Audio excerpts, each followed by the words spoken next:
여러분 안녕하십니까? 대구 경북 소식 전해드립니다.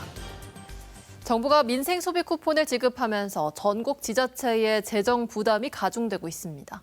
대구시는 지자체 몫의 재원 조달을 위해 재난재해기금을 끌어다 쓰는 방식을 선택했는데요.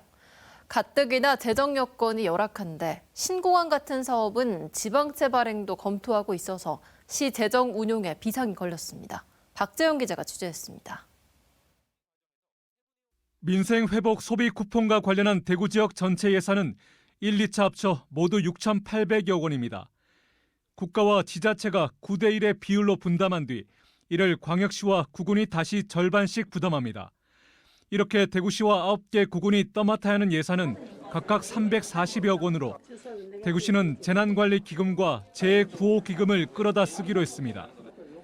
빚을 내는 지방채 발행은 부담이고 세출 구조 조정은 이미 홍준표 전 시장 재임 때 충분히 활용했기 때문입니다. 문제는 재난재해기금도 사용한 만큼 다시 채워 넣어야 하는 임시 방편에 불과하다는 겁니다. 2027년도까지 상환을 한다고 했잖아요.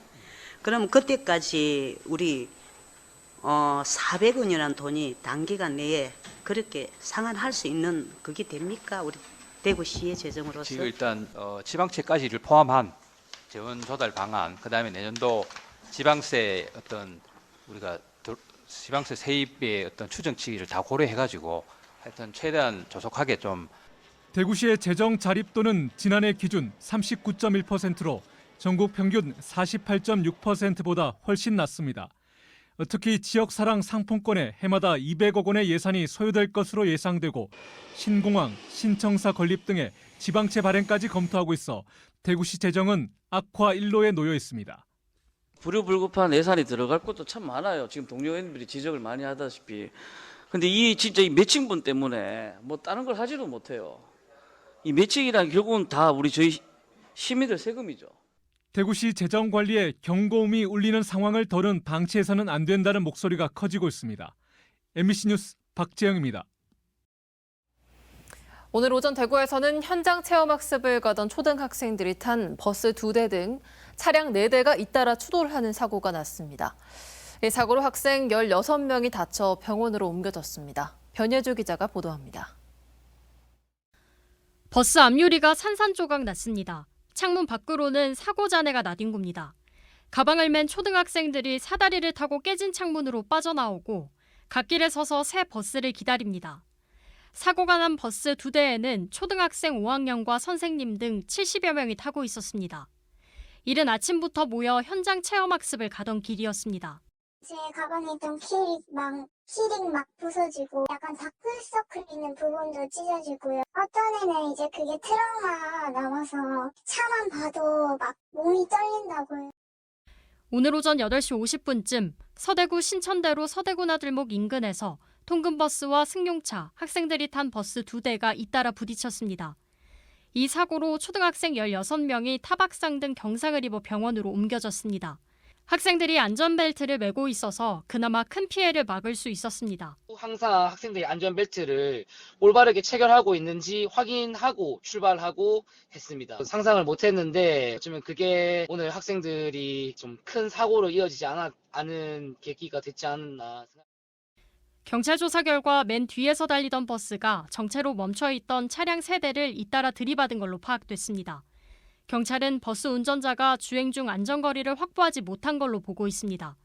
또 운전자들의 진술과 차량 블랙박스 등을 토대로 정확한 사고 경위를 조사하고 있습니다.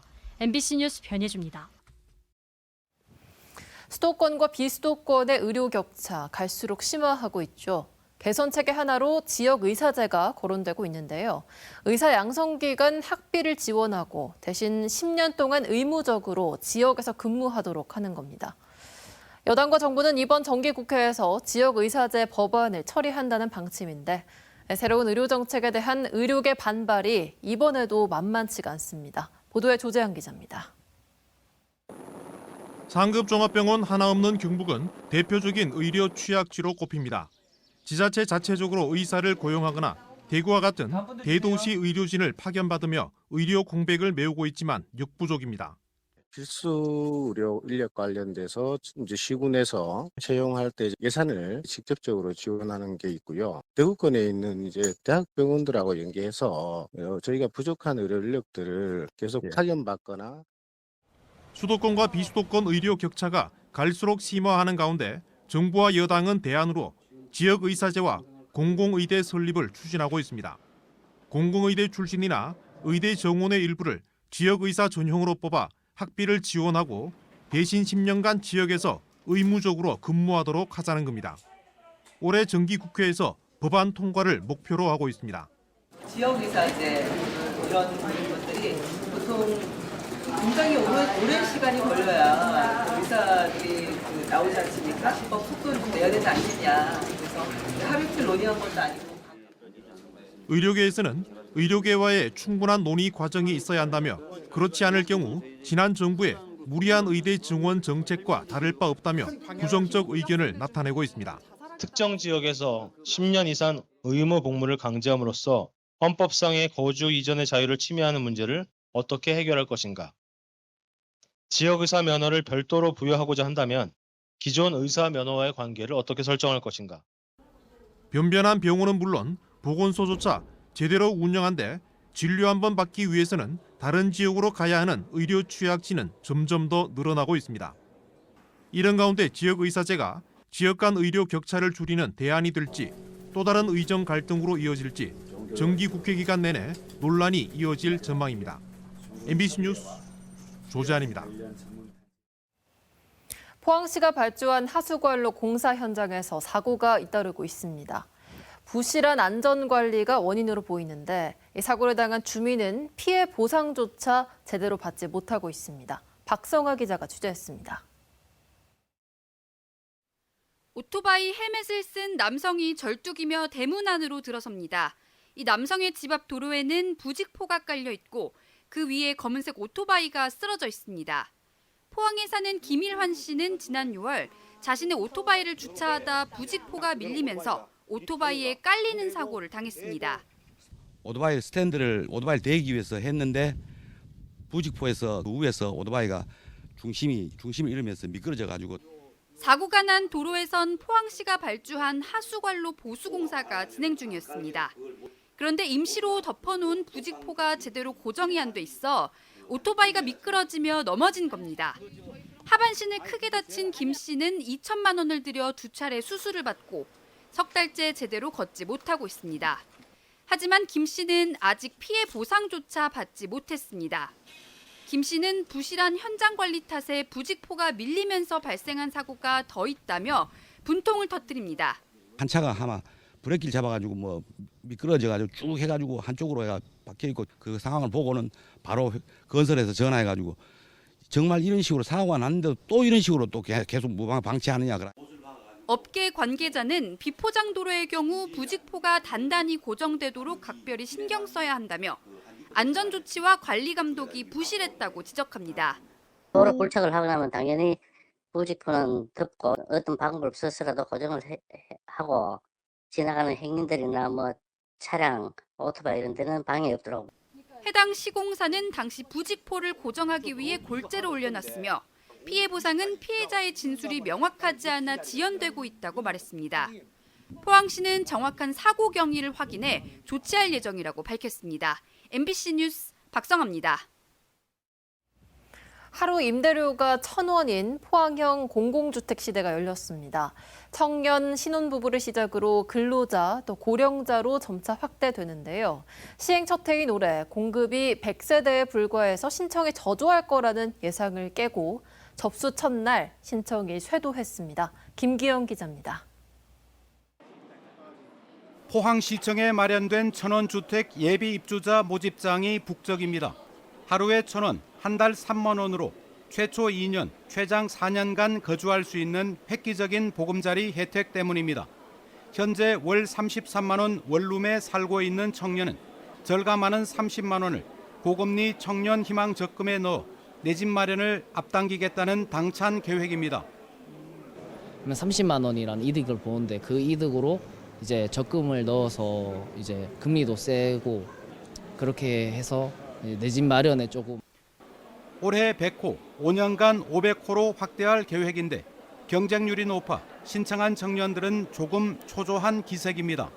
얼핏 봤는데 1순위도 있고 2순위도 있는데 저는 3순위여서 지금 천원주택이 100세대인가 지금 뽑고 있는데 좀 더 늘려야 된다고 생각해요. 포항시는 이틀간 접수하고 다음 달 20일 당첨자를 발표할 예정입니다. 19세 이상 45세 이하 청년 신혼부부를 대상으로 하는데요. 제가 소득 재산 기준을 우선적으로 보고요. 거기에다 신혼부부의 경우에는 자녀 유무가 포항시는 청년이 없으면 도시의 미래도 없다는 절박함으로 천원주택 정책을 내놓았습니다.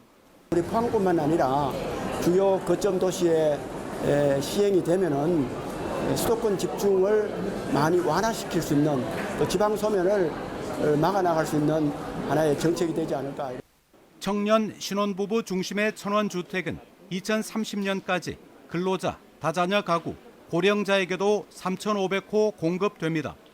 천원주택 외에도 포항시는 지난 1월 노인, 아동, 청년 등 주거 취약자에게 전화나 상담만으로 공공임대주택을 원스톱으로 알선하는 주거복지센터를 경북 최초로 문을 열기도 했습니다. MBC 뉴스 김기영입니다. 지난달 대구 부동산 시장 소비심리지수가 전국 최저 수준을 기록했습니다. 국토연구원이 발표한 8월 부동산 시장 소비자 심리 조사를 보면 지난달 대구의 부동산 시장 소비심리지수는 한 달 전보다 0.3포인트 떨어진 99.1을 기록했습니다. 전국 평균 105.1보다 6포인트 낮고 제주에 이어서 전국 시도 가운데 두 번째로 낮았습니다. 경북은 한 달 전보다 1.1포인트 오른 101.8을 기록했습니다. 대구 현직경찰관이 전세 사기를 벌인 혐의로 입건됐습니다. 대구 북부경찰서는 지난 5월 임차인들의 고소장을 접수한 뒤 사기 혐의로 50대 경감을 입건해 수사하고 있습니다.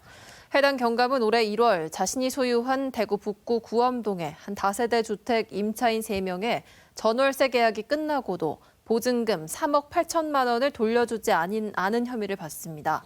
주택 건물 일부는 경매에 넘어간 것으로 알려졌습니다.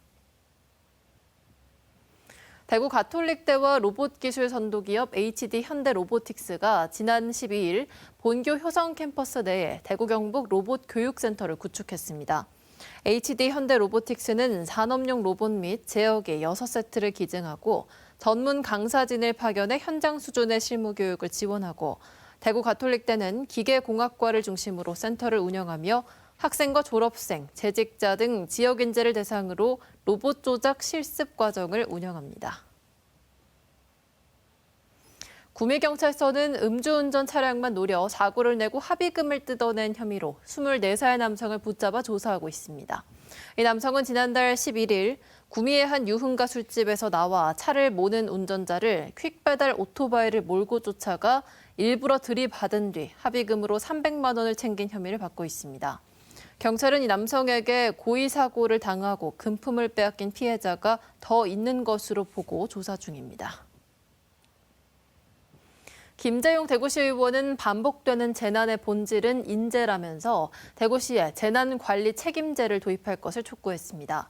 김재용 시 의원은 최근 북구 함지산 산불과 노곡동 침수 사례를 예로 들면서 당시 대구시와 구청, 사업소 등의 기관들이 책임을 서로 떠넘기는 모습에 주민이 더 분노했다며 노곡동 침수는 명백한 인재였으며 책임 소재가 분산되어 있다고 주장했습니다.